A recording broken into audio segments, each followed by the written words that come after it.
जय माता दी। नमस्कार दोस्तों, स्वागत है आप सभी का हमारे YouTube चैनल लक्ष्मी शर्मा की कहानियाँ पर। आप सभी को अनंत चतुर्दशी व्रत की ढेर सारी शुभकामनाएं।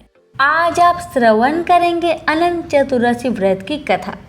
अनंत चतुर्दशी व्रत भाद्रपद मास में शुक्ल पक्ष की चतुर्दशी तिथि को रखा जाता है। इस दिन को अनंत चौदस के नाम से भी जानते हैं।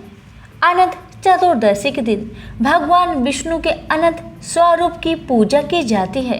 इस व्रत के प्रभाव से जातक को अनंत फलों की प्राप्ति होती है। अनंत चतुर्दशी के दिन गणेश विसर्जन किया जाता है। यह दिन 10 दिनों तक चलने वाले गणेश उत्सव का आखिरी दिन होता है। धार्मिक मान्यताओं के अनुसार 14 साल तक लगातार अनंत चतुर्दशी व्रत रखने से विष्णु लोक की प्राप्ति होती है। अब आइए श्रवण करें कथा। एक बार महाराजा युधिष्ठिर ने राजसूय यज्ञ किया। उस समय यज्ञ मंडप का निर्माण सुंदर तो था ही, अद्भुत भी था। वह यज्ञ मंडप इतना मनोरम था कि जल व थल की भिन्नता प्रतीत ही नहीं होती थी। जल में स्थल तथा स्थल में जल की भांति प्रतीत होती थी। बहुत सावधानी करने पर भी बहुत से व्यक्ति उस अद्भुत मंडप में धोखा खा चुके थे।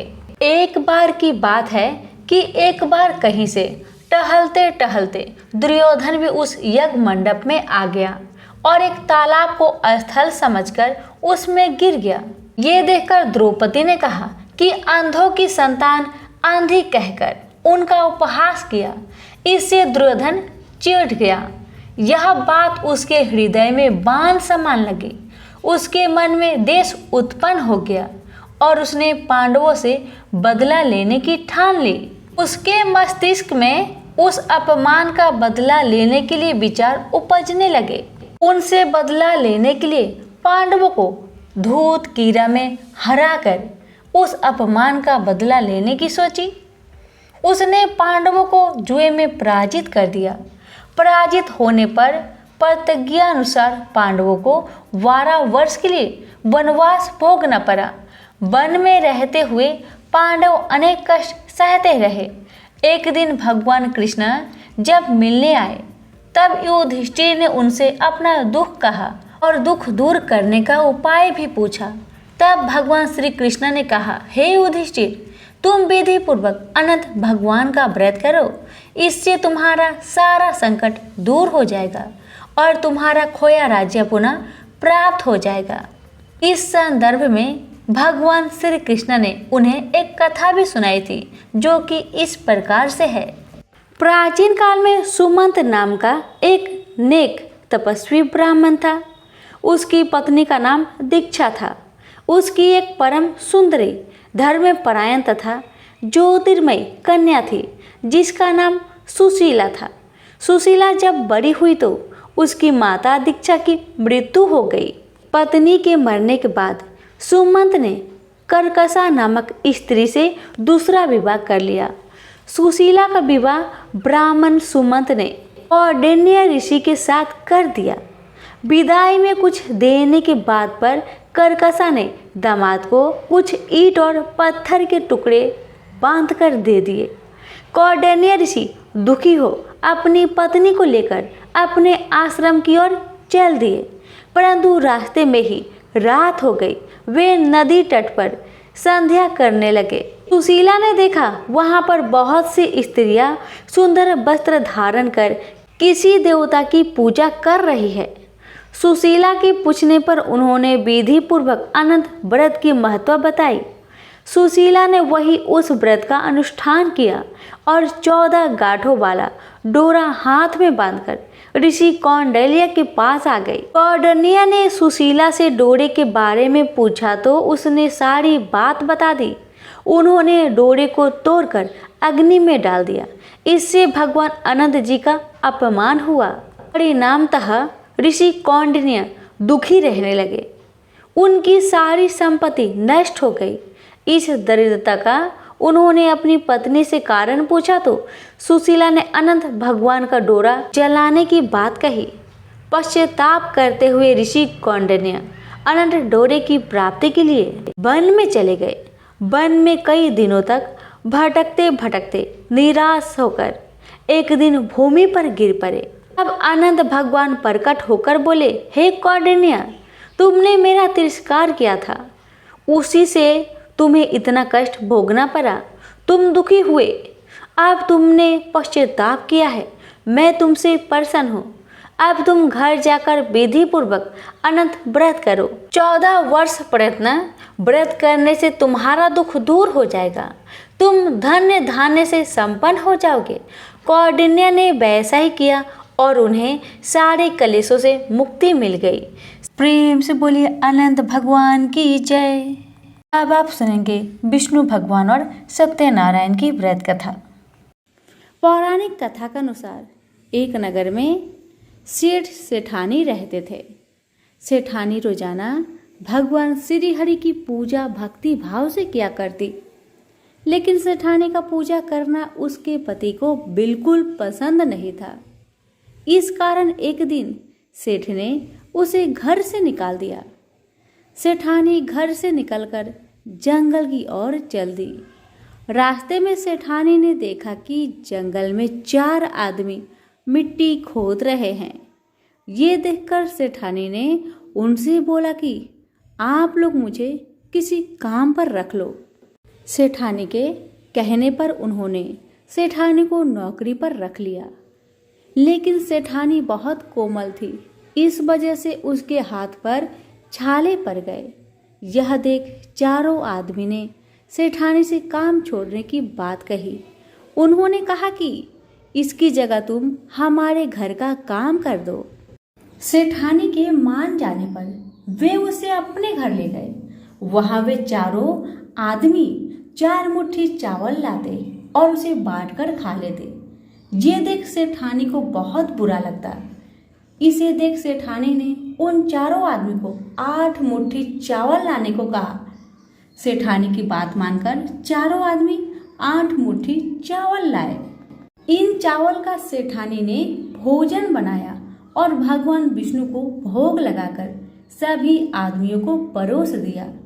इस बार चारों आदमियों को भोजन बहुत ही स्वादिष्ट लगा और सेठानी से खाने की तारीफ करते हुए इसका राज पूछा, तो सेठानी ने कहा कि ये भोजन भगवान विष्णु का जूठा है, इसी वजह से ये बहुत स्वादिष्ट लग रहा है। उधर सेठानी के जाने के बाद सेठ भूखा रहने लगा। आसपास के लोग उसे ताने मारने लगे कि ये पत्नी के वजह से ही खा रहा था। लोगों की बातें सुनकर सेठ सेठानी को जंगल में देखने निकल गया। रास्ते में उसे वही 4 आदमी मिट्टी खोदते हुए दिखाई दिए। सेठ ने उन्हें कहा, तुम मुझे काम पर रख लो। तब चारों आदमी ने उसे भी काम पर रख लिया, लेकिन सेठानी की तरह मिट्टी खोदने से सेठ के हाथों में छाले पड़ गए। ये देखकर उन्होंने सेठ को भी घर का काम करने की सलाह दी। सेठ भी उनकी बात मानकर उनके घर चल दिया। घर पहुंचकर सेठ ने सेठानी को पहचान लिया, लेकिन सेठानी घूंघट में होने के कारण सेठ को पहचान नहीं पाई। हर दिन की तरह इस बार भी सेठानी ने भगवान श्री हरि विष्णु को भोग लगाकर सभी को खाना परोस दिया। लेकिन जैसे ही सेठानी सेठ को खाना परोसने लगी तो भगवान विष्णु ने सेठानी का हाथ पकड़ लिया और कहा कि ये तुम क्या कर रही हो। सेठानी बोली, मैं कुछ नहीं कर रही, मैं तो भोजन परोस रही हूँ। चारों भाइयों ने सेठानी से कहा कि हमें भी भगवान विष्णु के दर्शन कराओ। सेठानी के अनुरोध करने पर भगवान विष्णु उन सभी के सामने प्रकट हो गए। यह देख सेठ ने सेठानी से क्षमा मांगी और उसे हाथ पकड़कर घर चलने को कहा। तब चारों भाइयों ने बहन को बहुत सारा धन देकर विदा किया। तब से सेठ भी भगवान विष्णु का भक्त बन गया और पूरी श्रद्धा से उनकी पूजा करने लगा। इससे उनके घर में फिर से धन की बरसात होने लगी। ऐसी मान्यता है कि इस दिन व्रत रखने से सत्यनारायण भगवान के साथ हनुमान जी, प्रभु श्री राम और माता सीता की कृपा भी प्राप्त होती है। प्रेम से बोले विष्णु भगवान की जय। एक समय की बात है, नैमिषारण्य तीर्थ में सौनकादि 88,000 ऋषियों ने श्री सूत जी से पूछा, हे प्रभु, इस कलयुग में वेद विद्या रहित मनुष्य को प्रभु भक्ति किस प्रकार मिल सकती है तथा उनका उद्धार कैसे होगा? हे मुनिश्रेष्ठ, कोई ऐसा तप बतलाइए जिससे थोड़ा समय में ही पुण्य मिले और मनोवांछित फल भी मिल जाए। इस प्रकार की कथा सुनने की हम इच्छा रखते हैं। सर्व शास्त्रों के ज्ञाता सूत जी बोले, हे वैष्णव, मैं पूज्य, आप सभी ने प्राणियों के हित की बात पूछी है, इसलिए मैं एक ऐसे श्रेष्ठ व्रत को आप लोगों को बतलाऊंगा जिसे नारद जी ने लक्ष्मी नारायण जी से पूछा था और श्री लक्ष्मीपति ने मुनिश्रेष्ठ नारद जी से कहा था। आप सब इसे ध्यान से सुनिए। एक समय की बात है, योगीराज नारद जी दूसरे के हित की इच्छा लिए अनेकों लोकों में घूमते हुए मृत्यु लोक में आ पहुँचे। यहाँ उन्होंने अनेक योनियों में जन्मे प्राय सभी मनुष्यों को अपने कर्मों द्वारा अनेक दुखों से पीड़ित देखा। उनका दुख देखकर नारद जी सोचने लगे कि कैसा यत्न किया जाए जिसके करने से निश्चित रूप से मानव के दुखों का अंत हो जाए। इसी विचार पर मनन करते हुए वह विष्णु लोक में गए। वहाँ वह देवों के इस नारायण की स्तुति करने लगे, जिनके हाथों में शंख चक्र गदा और पद्म थे, गले में वरमाला पहने हुए थे। स्तुति करते हुए नारद जी बोले, हे भगवान, आप अत्यंत शक्ति से संपन्न है, मन तथा वाणी भी आपको नहीं पा सकती है। आपका आदि मध्य तथा अंत नहीं है। निर्गुण स्वरूप सृष्टि के कारक भक्तों को दुख दूर करने वाले हैं। आपको मेरा नमस्कार है। नारद जी की स्तुति सुन विष्णु भगवान बोले, हे मुनिश्रेष्ठ, आपके मन में क्या बात है? आप किस काम के लिए पधारे हैं, उसे निसंकोच कहे। इस पर नारद मुनि बोले कि मृत्यु लोक में अनेक योनियों में जन्मे मनुष्य अपने कर्मों के द्वारा अनेकों दुख से दुखी हो रहे हैं। हे नाथ, आप मुझ पर दया रखते हैं तो बतलाइए कि वो मनुष्य थोड़े प्रयास से ही अपने दुख से कैसे छुटकारा पा सकते हैं। श्री हरि बोले, हे नारद, मनुष्यों की भलाई के लिए तुमने बहुत अच्छी बात पूछी है। जिसके करने से मनुष्य मोह से छूट जाता है, वह बात मैं कहता हूँ, उसे सुनो। स्वर्ग लोक व मृत्यु लोक दोनों में एक दुर्लभ उत्तम व्रत है जो पुण्य देने वाला है। आज प्रेमवश होकर मैं उसे तुमसे कहता हूँ। श्री सत्यनारायण भगवान का यह व्रत अच्छी तरह विधान पूर्वक करके मनुष्य तुरंत ही यहाँ सुख भोग कर मरने पर मोक्ष को पाता है। श्री हरि के वचन सुन नारद जी बोले कि उस व्रत का फल क्या है और उसका विधान क्या है। यह व्रत किसने किया था? इस व्रत को किस दिन करना चाहिए? सब कुछ विस्तार से बतलाइए। नारद की बात सुनकर श्री हरि बोले, दुख व शोक को दूर करने वाला, यह सभी स्थानों पर विजय दिलाने वाला है।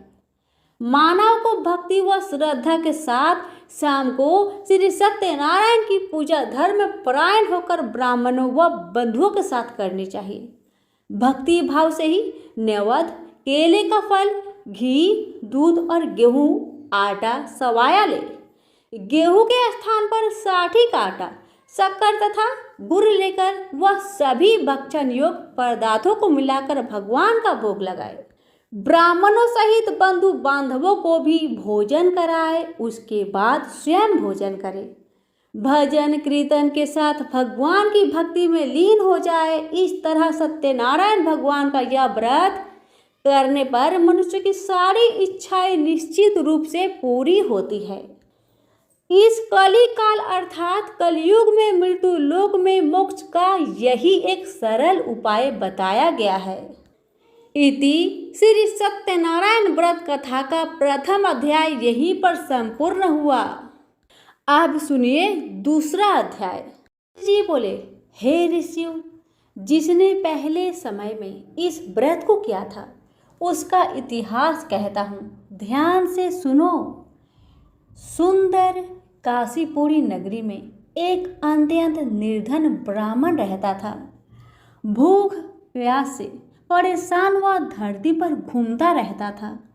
ब्राह्मणों से प्रेम करने वाले भगवान ने एक दिन ब्राह्मण का वेश धारण कर उसके पास जाकर पूछा, हे ब्रीप, नित्य दुखी होकर तुम पृथ्वी पर क्यों घूमते हो? दीन ब्राह्मण बोला, मैं निर्धन ब्राह्मण हूँ, भिक्षा के लिए धरती पर घूमता हूँ। हे भगवान, यदि आप इसका कोई उपाय जानते हो तो बतलाए। वृद्ध ब्राह्मण कहता है कि सत्यनारायण भगवान मनोवांछित फल देने वाले हैं, इसलिए तुम उनका पूजन करो।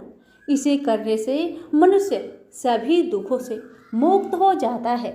वृद्ध ब्राह्मण बनकर आए सत्यनारायण भगवान उस निर्धन ब्राह्मण को व्रत का सारा विधान बताकर अंतर ध्यान हो गए। ब्राह्मण मन ही मन सोचने लगा कि जिस व्रत को वृद्ध ब्राह्मण करने को कह गया है मैं उसे जरूर करूँगा। यह निश्चय करने के बाद उसे रात में नींद नहीं आई। वह सवेरे उठकर सत्यनारायण भगवान के व्रत का निश्चय कर भिक्षा के लिए चला गया। उस दिन निर्धन ब्राह्मण को भिक्षा में बहुत धन मिला, जिससे उसने बंधु बांधवों के साथ मिलकर श्री सत्यनारायण भगवान का व्रत संपन्न किया। भगवान सत्यनारायण का व्रत संपन्न करने के बाद वह निर्धन ब्राह्मण सभी दुखों से छूट गया और अनेक प्रकार की संपत्तियों से युक्त हो गया। उसी समय से यह ब्राह्मण हर माह इस व्रत को करने लगा। इस तरह से सत्यनारायण भगवान के व्रत को जो मनुष्य करेगा वह सभी प्रकार के पापों से छूटकर मोक्ष को प्राप्त होगा। जो मनुष्य इस व्रत को करेगा वह सभी दुखों से मुक्त हो जाएगा। सूत जी बोले कि इस तरह से नारायण जी का कहा हुआ श्री सत्यनारायण व्रत को मैंने तुमसे कहा। हे ब्रीपो, मैं अब और क्या कहूँ? हे मुनिवर, संसार में उस ब्रीप से सुनकर और किसने इस व्रत को किया, हम सब इस बात को सुनना चाहते हैं। इसके लिए हमारे मन में श्रद्धा का भाव है। सूत जी बोले, हे मुनियों, जिसने इस व्रत को किया है वह सब सुनो। एक समय वही ब्रीप धन व ऐश्वर्य के अनुसार अपने बंधु बांधवों के साथ इस व्रत को करने को तैयार हुआ। उसी समय एक लकड़ी बेचने वाला बूढ़ा आदमी आया और लकड़ियां बाहर रखकर अंदर ब्राह्मण के घर में गया। प्यास से दुखी वह लकड़हारा उनको व्रत करते देख ब्रीप को नमस्कार कर पूछने लगा कि आप यह क्या कर रहे हैं तथा इसे करने से क्या फल मिलेगा, कृपया मुझे भी बताए। ब्राह्मण ने कहा कि सब मनोकामनाओं को पूरा करने वाला यह सत्यनारायण भगवान का व्रत है। इनकी कृपा से ही मेरे घर में धन धान्य आदि का वृद्धि हुई है। ब्रीप से सत्यनारायण व्रत के बारे में जानकर लकड़हारा बहुत प्रसन्न हुआ। चरणामृत लेकर वह प्रसाद खाने के बाद वह अपने घर गया। लकड़हारे ने अपने मन में संकल्प किया कि आज लकड़ी बेचने से जो धन मिलेगा उसी से श्री सत्यनारायण भगवान का उत्तम व्रत करूंगा। मन में इस विचार को ले बूढ़ा आदमी सिर पर लकड़ियां रखकर उस नगर में बेचने गया जहां धनी लोग ज्यादा रहते थे। उस नगर में उसे अपनी लकड़ियों का दाम पहले से 4 गुना अधिक मिलता है। बूढ़ा प्रसन्नता के साथ दाम लेकर केले, शक्कर, घी, दूध, दही और गेहूं का आटा ले और सत्यनारायण भगवान के व्रत की अन्य सामग्रियां लेकर अपने घर गया। वहां उसने अपने बंधु बांधवों को बुलाकर विधि विधान से सत्यनारायण भगवान का पूजन और व्रत किया। इस व्रत के प्रभाव से वह बूढ़ा लकड़हारा धन पुत्र आदि से युक्त होकर संसार के समस्त सुख भोग कर अंत काल में वैकुंठ धाम चला गया। इति श्री सत्यनारायण व्रत कथा का दूसरा अध्याय संपूर्ण हुआ। अब सुनिए तीसरा अध्याय। सूत जी बोले, हे श्रेष्ठ मुनियों, अब आगे की कथा कहता हूँ। पहले समय में उल्का मुख नाम का एक बुद्धिमान राजा था। वह सत्य वक्ता और जितेंद्रिय था। प्रतिदिन देव स्थानों पर जाता और निर्धनों को धन देकर उनके कष्ट को दूर करता था। उसकी पत्नी कमल के समान मुख वाली तथा सती साध्वी थी। भद्रशिला नदी के तट पर उन दोनों ने श्री सत्यनारायण भगवान का व्रत किया। उसी समय साधु नाम का एक वैश्य आया। उसके पास व्यापार करने के लिए बहुत सा धन भी था। राजा को व्रत करने देखकर वह विनय के साथ पूछने लगा, हे राजन, भक्ति भाव से पूर्ण होकर आप यह क्या कर रहे हैं? मैं सुनने की इच्छा रखता हूँ, तो आप मुझे बतलाइए। राजा बोला, हे साधु, अपने बंधु बांधवों के साथ पुत्र आदि की प्राप्ति के लिए महाशक्तिमान श्री सत्यनारायण भगवान का व्रत व पूजन कर रहा हूँ। राजा के वचन सुन साधु आदर से बोला, हे राजन, मुझे इस व्रत का सारा विधान कहिए। आपके कथा अनुसार मैं भी इस व्रत को करूंगा। मेरी भी संतान नहीं है और इस व्रत को करने से निश्चित रूप से मुझे संतान की प्राप्ति होगी।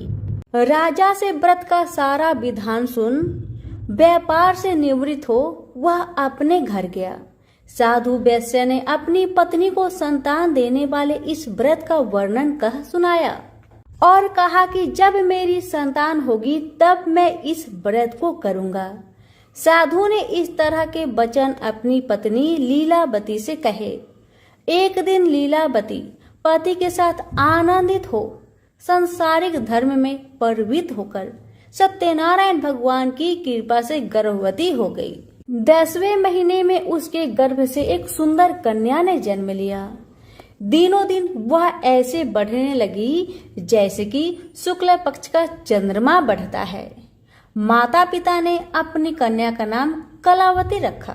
एक दिन लीलावती ने मीठे शब्दों में अपने पति को याद दिलाया कि आपने सत्यनारायण भगवान के जिस व्रत को करने का संकल्प किया था उसे करने का समय आ गया है। आप इस व्रत को करिए। साधु बोला कि हे प्रिय, इस व्रत को मैं उसके विवाह में करूंगा।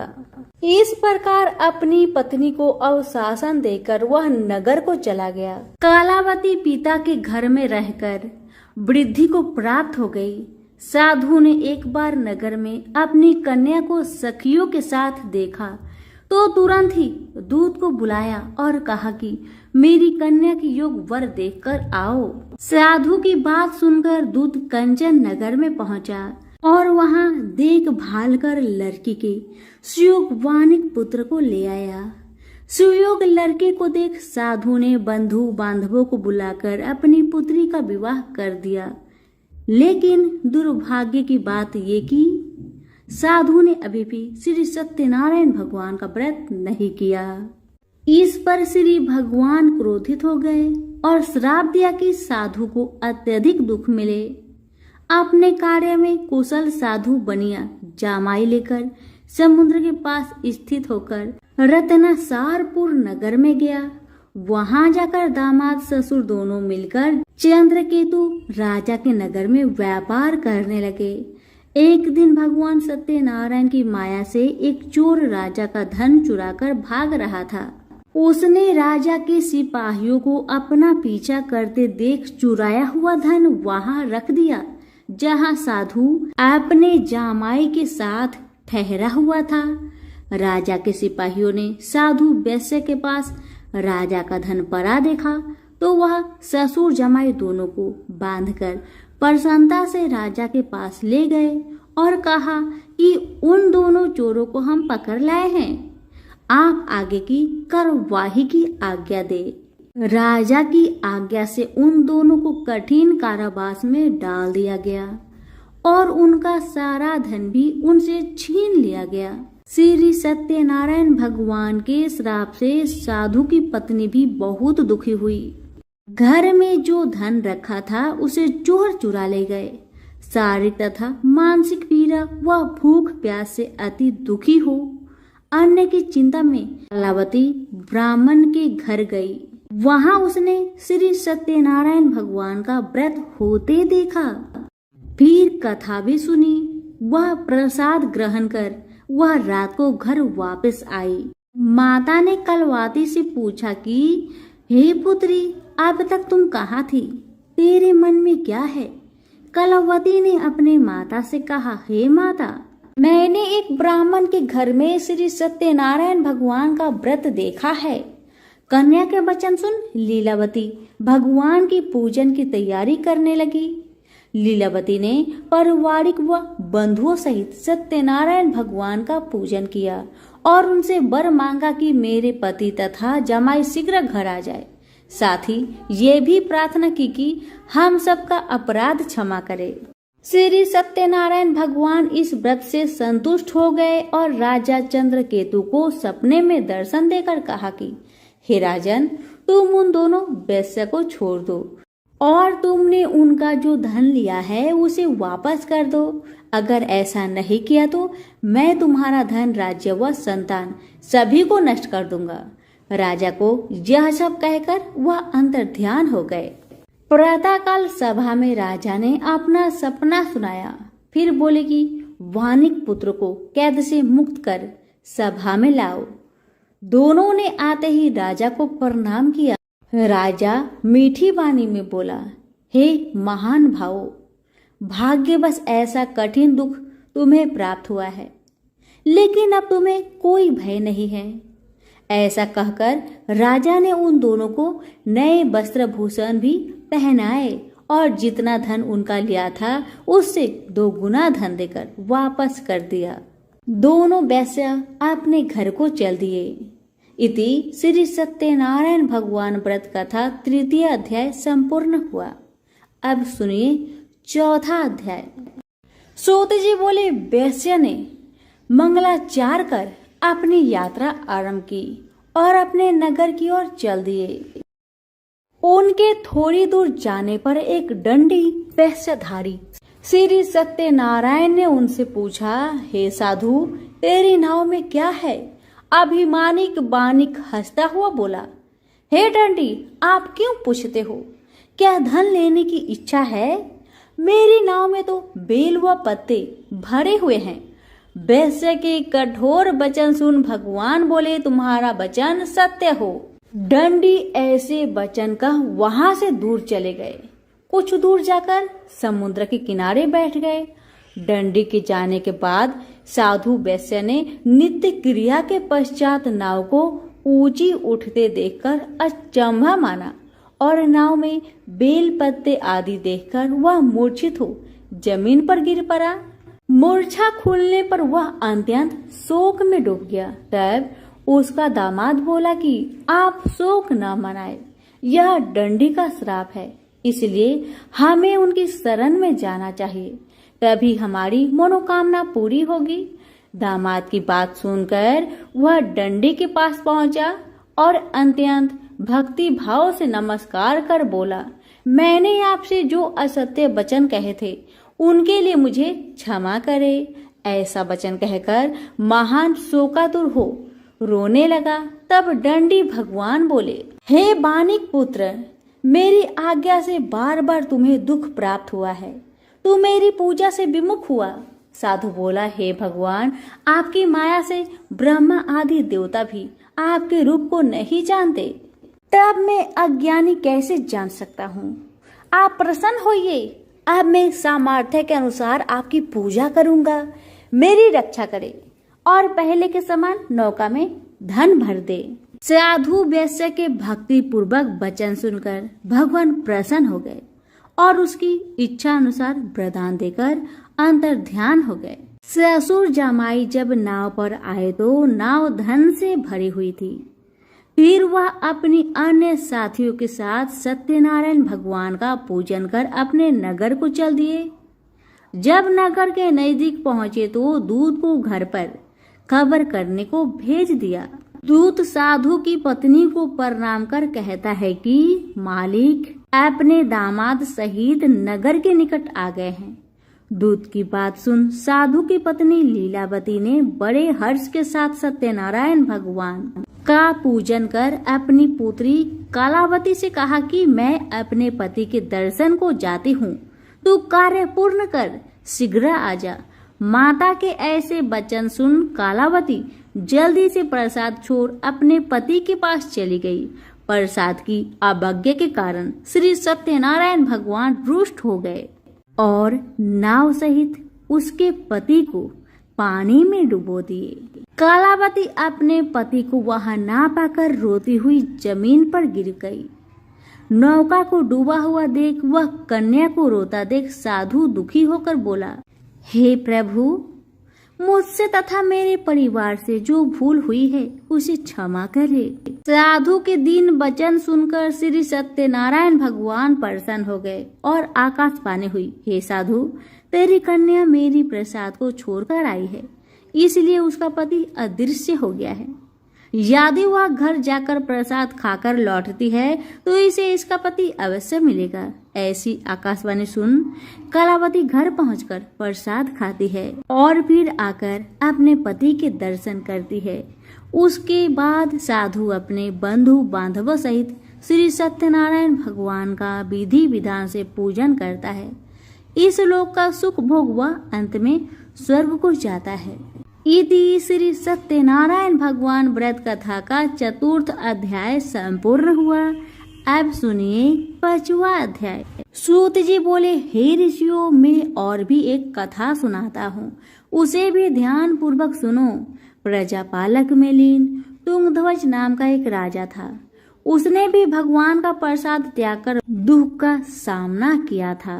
एक बार वन में जाकर वन्य पशुओं को मारकर वह बर के पेड़ के नीचे आया। वहां उसने गौ वालों को भक्ति भाव से अपने बंधुओं सहित सत्यनारायण भगवान का पूजन करते देखा।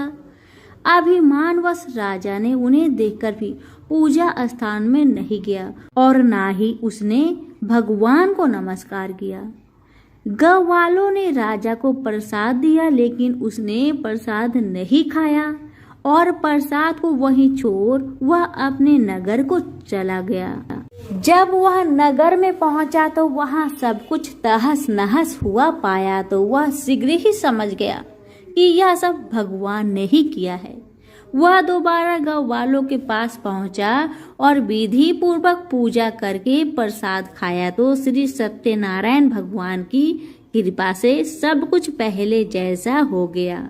दीर्घ काल तक सुख भोगने के बाद मरणों उपरांत उसे स्वर्ग लोक की प्राप्ति हुई। जो मनुष्य परम दुर्लभ इस व्रत को करेगा तो भगवान सत्यनारायण की अनुकंपा से उसे धन धान्य की प्राप्ति होगी। निर्धन धनी हो जाता है और भय मुक्त हो जीवन जीता है।